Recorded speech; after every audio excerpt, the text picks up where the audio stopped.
বললেন, ও আমার উম্মতের দল, একটা লোক নামাজ পড়েছে, নামাজ পড়ার যা নেকি হয় আল্লাহ তাকে দান করেছেন, কিন্তু ওই নামাজি লোকটার মুখ দিয়ে কোনোদিন ভালো কথা বের হতো না। লোকের পরে জুলুম করত, লোকের পরে অত্যাচার করত, লোকের আইল দাবিয়ে খেয়ে নিত। এবার যার আইল দাবিয়ে খাইত, যে লোকটার পরে জুলুম হইতো, তার সাথে লড়তে পারত না, তার সাথে ঝগড়া করতে পারত না। এবারে ওই গরিব লোক আল্লাহ রাব্বুল আমিনের দরবারে বিচার দিয়ে দিবেন, মাবুদ রে আমি তার মোকাবিলা করতে পারবো না, আল্লাহ হাজির মোকাবিলা করতে পারবো না, ওই মাওলানার মোকাবিলা করতে পারবো না, আল্লাহ মন্ডলের মোকাবিলা করতে পারবো না, আল্লাহ মুখিয়া সারপঞ্চের মোকাবিলা করতে পারবো না। আল্লাহ তুমি ফয়সালা করনে ওয়ালা, আল্লাহ তুমি ফয়সালা করে দাও। আল্লাহর দরবারে ঘুষ চলবে না, আল্লাহর দরবারে সুপারিশ চলবে না, এক সরিষা পরিমাণ বরাবর আল্লাহ রাব্বুল আমিনের দরবারে এদিক ওদিক নাই অন্যায় হবে না। এবারে যখন আল্লাহর দরবারে বিচার দিয়ে দিলেন, আল্লাহ তার বিচারটাকে কবুল করে নিয়েছেন। এবার যেদিন কিয়ামতের দিন আল্লাহ রাব্বুল আমিন বিচারের কাঠগড়াতে ওই লোকটাকে দাঁড় করাবেন, ওই মাওলানাকে দাঁড় করাবেন, ওই মুখিয়াকে দাঁড় করাবেন, ওই সারপঞ্চকে দাঁড় করাবেন, ওই মন্ডলকে দাঁড় করাবেন, ওই নমাজিকে দাঁড় করাবেন, হাজিকে দাঁড় করাবেন।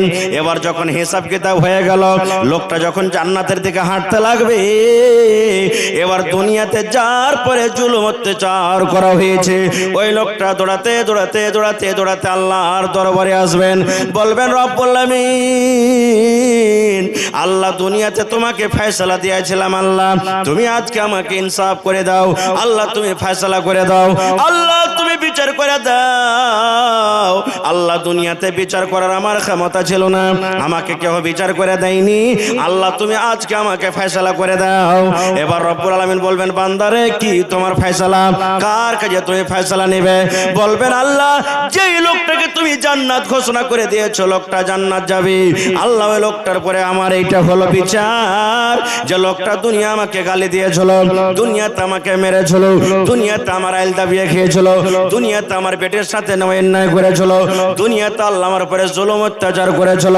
এবার আল্লাহ তাবারক ওয়া তাআলা তখন তার ফয়সালা করতে গিয়ে তাকে জরিমানা করবেন। জরিমানা কি? আজকে যেমন দুনিয়াতে টাকা জরিমানা করা হয়, আল্লাহ রাব্বুল আলামিন কিয়ামতের দিন জরিমানা করবেন। কি জরিমানা করবেন মুসলমান? ওখানে তো টাকা হবে না, ওখানে দিনার হবে না, ওখানে ডলার হবে না, ওখানে কোন রকমের টাকা পয়সা হবে না। এবার আল্লাহ তাকে জরিমানা করবেন। কি জরিমানা? আল্লাহ বলবেন, বান্দারে তোমার জীবনে যে তুমি নামাজ পড়েছো রে বান্দা, তোমার নামাজের নেকিগুলা তাকে তুমি দিয়ে দাও। আল্লাহ বলবেন, তোমাকে জরিমানা করা হলো, তোমার কাছে তো টাকা নাই, তুমি যে দুনিয়াতে নামাজ পড়েছো, নামাজের নেকিগুলা কিছু একে দিয়ে দাও। হয়ে গেল একটা ফয়সালা। আবার লোকটা জান্নাতের দিকে হাঁটবে, আবার একটা লোক চলে আসবে, আল্লাহ আমার মুরগি মেরে খেয়েছে, আল্লাহ খাসি মেরে খেয়েছে, তুমি ফয়সালা করে দাও। আল্লাহ আবার ওকে জরিমানা করবে, টাকা তো নেই, যা হজের নেকি তুই দিয়ে দে। এই করতে করতে রাসূল বলেছেন, নেকি যা জীবনে করেছিল সব শেষ, কিন্তু দাবেদার শেষ হলো না, দাবেদার দাবা করতেই আছে। এবার ফের জরিমানা করা হবে তাকে, আর তো নেকি নাই, নেকি কি দিবে? এবার আল্লাহ রাসূল বলেছেন, উম্মত রে, এবার যে লোকটা দাবা করেছে তাকে বলবে, বান্দারে তোমার জীবনের গুনাহগুলো তার মাথাতে তুমি চাপিয়ে দাও, তার কাছে নেকি না যে তোমাকে নেকি দেব রে বান্দা, তোমার জীবনের গুনাহগুলো তার মাথাতে চাপিয়ে দাও, তার তোমার জীবনের গুনাহ আর মাথাতে দিয়ে দাও, আর ঘাড়ে দিয়ে দাও। ওই গুনার বোঝ নিয়ে লোকটা এত নেকি থাকা সত্ত্বেও রাসূল বলেছেন, গুনার বোঝা নিয়ে লোকটা জাহান্নামের ভিতরে চলে যাবেন। এই জন্য রাসূল বলেছেন, সাহাবীরে কিয়ামতের দিন এই লোকটা হলো সব থেকে মুফলিস গরিব, ইয়ার থেকে দুনিয়া তার, ইয়ার থেকে কিয়ামত আর কেউ গরিব নয়। আর একটা হাদিস বলে দিই, তারপর ইনশাআল্লাহ আমি চলে যাব লাইনে।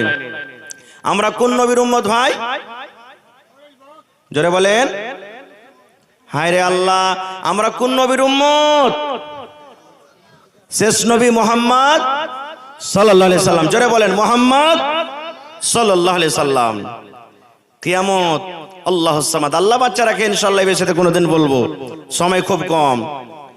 আল্লাহ রাসূল বলেছেন, আল্লাহ রাব্বুল আলামিন কোরআনে বলেন, বান্দারে এক দুই করে তুমি যদি গিনতে লাগো রে বান্দা, কিয়ামতের একটা দিন হবে 50,000 বছরকার সমান। সুবহানাল্লাহ পড়বেন না? কিয়ামতের দিনটা কত বড় হবে?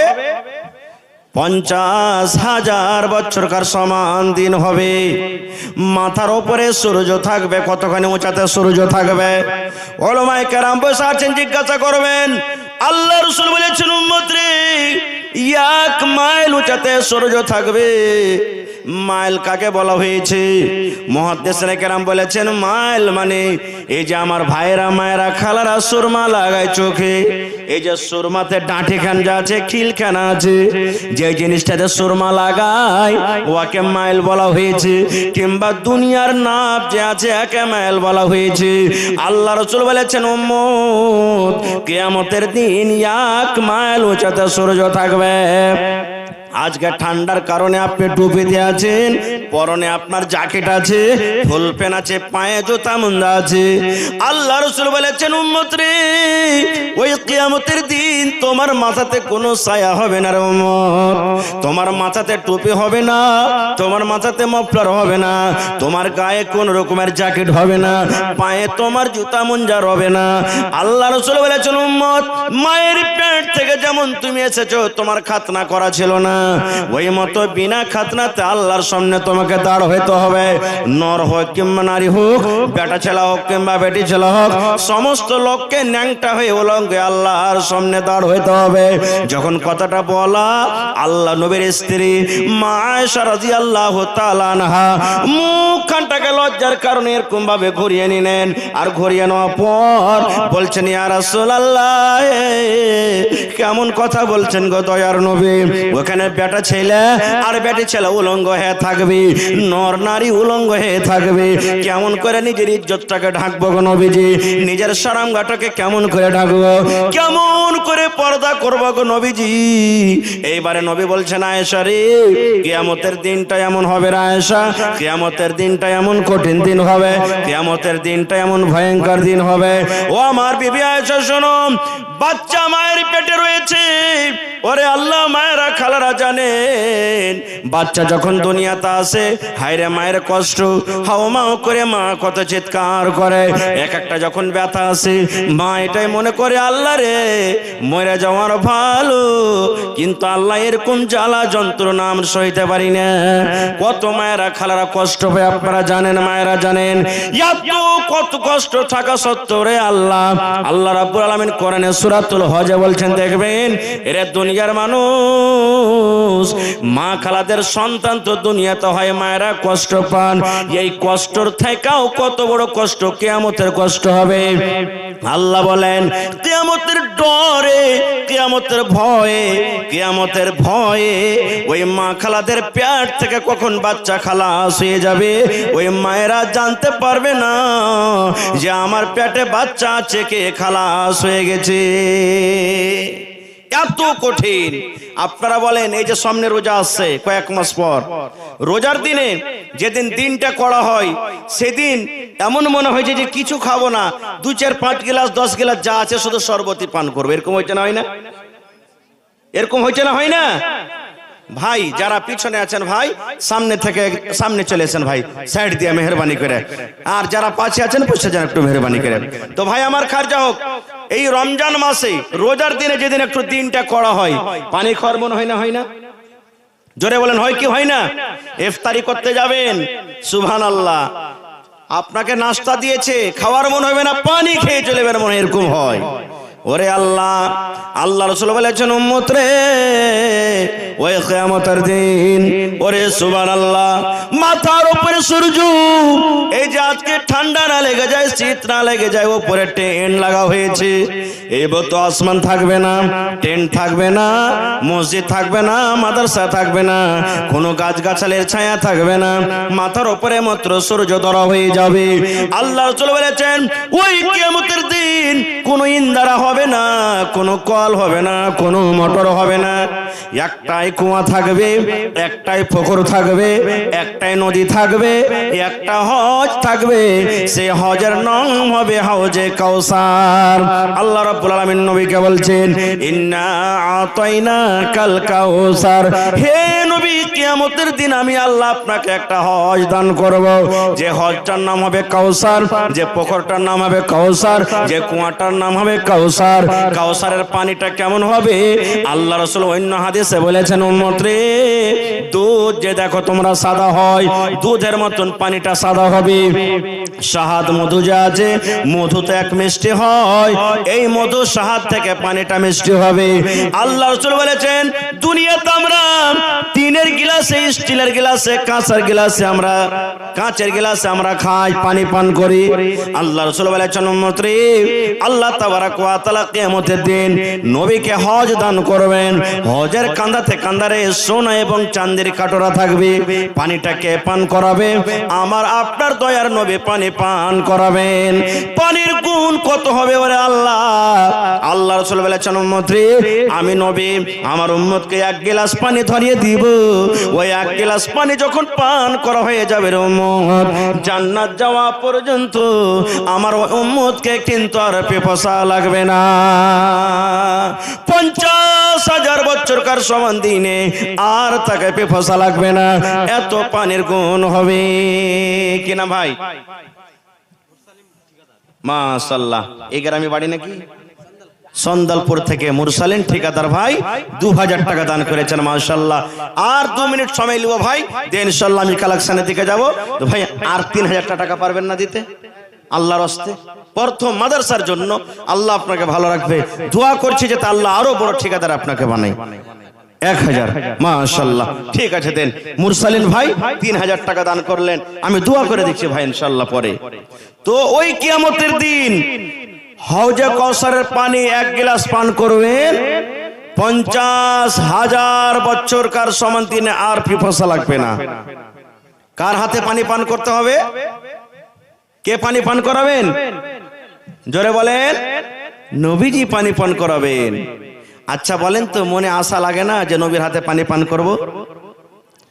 আকাঙ্ক্ষা হয় না? হানা বলেন, আশা আছে যে নবীর হাতে পানি করব। আল্লাহ রাসূল একদিন সাহাবীরাকে বলছেন, সাহাবীরে, যে আমার উম্মত হবে নবী, আমি কিয়ামতের দিন তাকে হজে কাউসারের পানি পান করাবো। একজন সাহাবী তখন প্রশ্ন করে দিলেন, ইয়া রাসূলুল্লাহ, কেমন করে আপনি নিজের উম্মতকে চিনতে পারবেন গো নবীজি? ওখানে মুসা নবীর উম্মত, ওখানে আপনার উম্মত, ওখানে ইদ্রিস নবীর উম্মত, ওখানে ইউসুফ নবীর উম্মত, ওখানে দাউদ নবীর উম্মত, ওখানে ইলিয়াস নবীর উম্মত। দুনিয়াতে যত নবী এসেছেন সমস্ত নবীর উম্মত এক জায়গাতে জড়ো থাকবেন। নবী গো, কেমন করে আপনি নিজের উম্মতকে চিনতে পারবেন? কেমন করে নিজের উম্মতকে চিনে আপনি ওই কিয়ামতের দিন হজে কাউসারের পানি পান করাবেন? হুজুর, কেমন করে আপনি নিজের উম্মতকে চিনবেন? রাসূল উদাহরণ দিয়েছেন।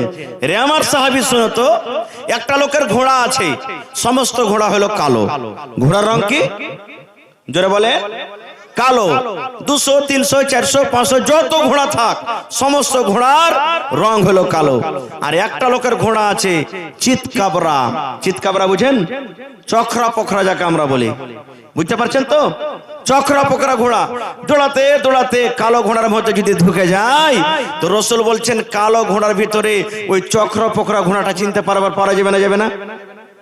হানা বলেন, যাবে না? যাবে না? যাবে। দয়ার রাসূল বললেন, ও আমার সাহাবীরা, তোমরা শুনে নাও, ওই কিয়ামতের দিন